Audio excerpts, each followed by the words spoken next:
What's going on, YouTube? I am back at you with one more.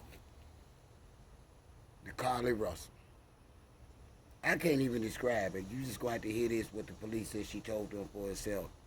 Uh, we got 18-wheelers, men with orange hair, a woman that wasn't seen but was heard.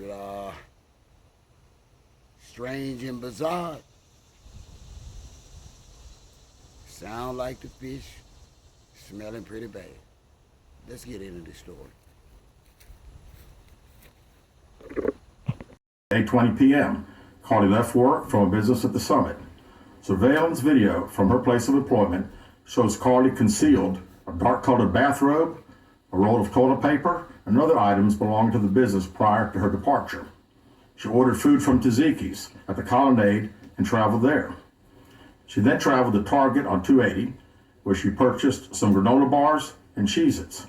From there, she remained in the parking lot at that shopping center until 9:21 p.m. when she drove to I-459. CARLEE communicated on her cell phone with individuals known to her while on her path of travel up to the point of calling 911 at 9:34 p.m. And at this time, we will play the 911 call in its entirety.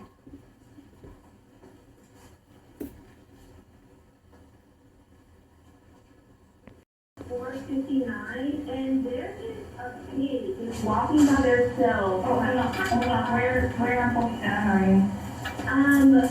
I'm right next to the exit 10 by the Hoover Med, like to get off by the Hoover Med. Okay, so you're before the exit?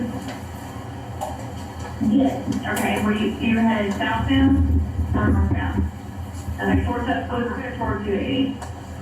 Towards Tuscaloosa. Okay, and was the child on the left or right side? On the right side. Were they walking northbound or southbound? They're walking towards Tuscaloosa. Walking southbound? How old did they look? Like a toddler, like maybe like 3 or 4. Did you pull over with them or you still with them?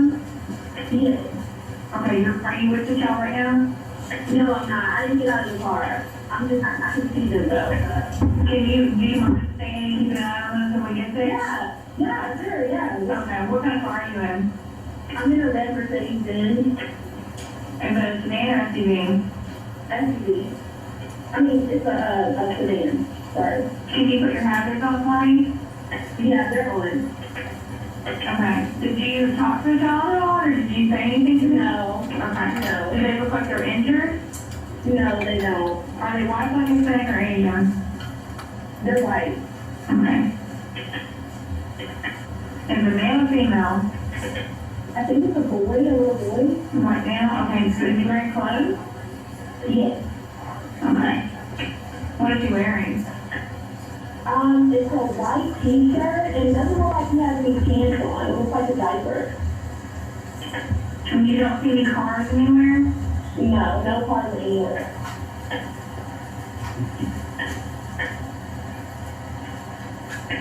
Okay. Alright, what's your name? My name is CARLEE Russell. And you don't see any injuries on the child from where you're at, correct? No, but I can't really see them that good. Okay, try to keep an eye on them for the best you can, because I don't want you to lose track of them. Okay. Alright, and do they have shoes on? No. Shoes? Not that I can see. I can't really see that one. Okay. Alright, I've got them on the way, okay? Just try to keep an eye on them, but the officers are on the way, okay? Okay, thanks. Thank you. One operator. She went missing during that conversation sometime after 9:36 p.m. Traffic camera footage was obtained which depicted this portion of the incident, and that footage was analyzed as part of the investigation in conjunction with the 911 call and cell phone data to accurately determine the time frame. CARLEE's 911 call remains the only report of a child on the interstate, despite numerous vehicles passing through the area at that time. No one has called to report that a child is missing, and the Hoover Police Department did not locate any evidence of a small child walking down the interstate. Data from CARLEE's phone, including her Life 360 app, shows that she traveled approximately 600 yards in her vehicle while she was on the phone with 911, stating that she was following a child, 600 yards. That is 6 football fields straight, 600 lying. yards. She lying, The Hoover y'all. 911 center received a second call from Carlee's mother stating that a relative was on the phone with her when they heard Carlee scream, and then they had an open phone line. Hoover police officers arrived on the scene within 5 minutes of being dispatched, and several other officers arrived shortly. They located Carlee's wig and cell phone in the grass near the vehicle. Her purse was located in the front seat of her vehicle with her Apple Watch in the purse. The food she ordered for Tzatziki's was also in the car. The items she purchased from Target, as well as the items taken from her place of employment, were not in the vehicle, nor were they She located planned on anywhere being out around all the city. night. Hoover police deployed all available assets from the point in the search for Carlee. Additional resources were called in to include our own drone unit, crime scene investigators. Numerous detectives responded to the scene. Throughout the day Friday, officers from surrounding local and federal agencies assisted Hoover police in the search for CARLEE Russell. Officers returned to the scene on 459 to conduct a thorough line search for evidence. K-9 teams from the Jefferson County Sheriff's Department responded to check for any sign of Carlee, the child that she claimed to see, and anything else that could be considered evidence in this case. Claimed this. Those searches all turned up empty. Private citizens, including search parties organized by her family, friends, began looking everywhere that they could to find any trace. These searches took place throughout the day Friday and again on Saturday, yielding nothing. At 10:44 p.m. on July 15th, the Hoover 911 center receives a call from Carlee's residence stating that she returned home on foot. In subsequent investigations, detectives obtained surveillance footage of Carlee walking down the sidewalk alone prior to her arrival at her residence. She was conscious and speaking with paramedics when she was transported to UAB. Detectives were able to obtain a brief statement from her prior to being Damn treated shame. and released. During the statement, she told detectives that while traveling down the interstate, she saw a baby walking down the side of the road and called 911. She stated when she got out of her vehicle to check on the child, a man came out of the trees and mumbled that he was checking on the baby. Out of the She tree. claimed that the man then picked her up and she screamed. She stated he then made her go over a fence. She claims he then forced her into a car, and the next thing she remembers is being in the trailer of an 18-wheeler. She stated that the male was with a female. However, she never saw the female, only hearing her voice. She also told detectives she could hear a baby crying. She told detectives the male had orange hair with a big bald spot on the back. She said she was able to escape the 18-wheeler and fled on foot, only to be captured again and then was put in a car. She claimed she was then blindfolded, but was not tied up because the captor said they did not want to leave impressions on her wrists. She said that they took her into a house and made her get undressed. She believes they took pictures of her, but she does not remember them having any physical or sexual contact. Lord have She mercy. stated the next day she woke up and was fed cheese crackers by the female.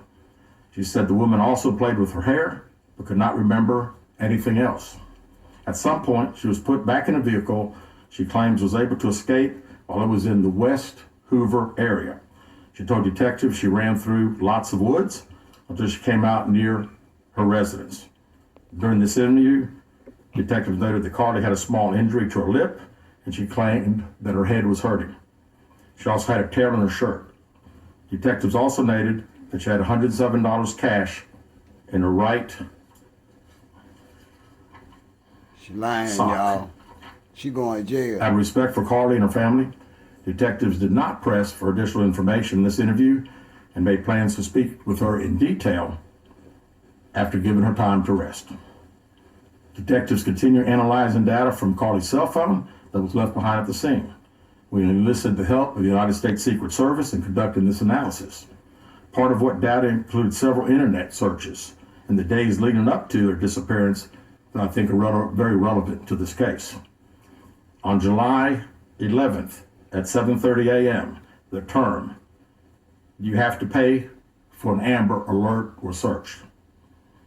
On July 13th at 1:03 a.m., the day of her disappearance, the term, "How to take money from a register without being caught" was searched. On July 13th at 2:13 a.m., the day of her disappearance, the term Birmingham bus station was searched. On July 13th, 2:35 You didn't a.m., know that ain't no a buses search running out of for a Birmingham one-way no bus more. ticket from Birmingham to Nashville was conducted with a departure date of July 13th. On July 13th at 12:10 p.m., a search for the movie Taken, a film about abduction, was conducted. There were 2 searches related to Amber Alerts on a computer at CARLEE's place of employment, including one regarding the maximum age of an Amber Alert. There were other searches on CARLEE's phone that appeared to shed some light on her mindset, but out of respect for her privacy, we will not be releasing the content of those searches at this time. We've asked to interview CARLEE a second time, but have not been granted that request. As you can see, there are many questions left to be answered, but only CARLEE can provide those answers. What we can say is that we've been unable to verify most of CARLEE's initial statement made to investigators, and we have no reason to believe that there is a threat to the public safety related to this particular case.